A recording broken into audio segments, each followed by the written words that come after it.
Ketua Umum Partai Hanura, Usman Sabtaodang alias Oso memuji kinerja pemerintahan Presiden Joko Widodo dan Wakil Presiden Ma'ruf Amin.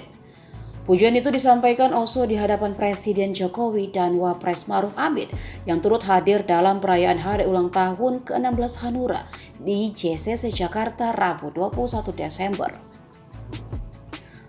Lebih lanjut, Oso mengatakan bahwa kinerja pemerintahan yang demikian akan membawa dampak positif bagi perekonomian bangsa, khususnya kinerja membangun infrastruktur di daerah. Selain itu, Oso juga memuji kinerja pemerintah dalam menangani pandemi COVID-19. Ia menilai pemerintah telah mampu mengendalikan pandemi dan segera mengubah menjadi endemi. Di sisi lain, pemerintah juga dipuji telah sukses menggelar konferensi tingkat tinggi G20 di Bali kemarin.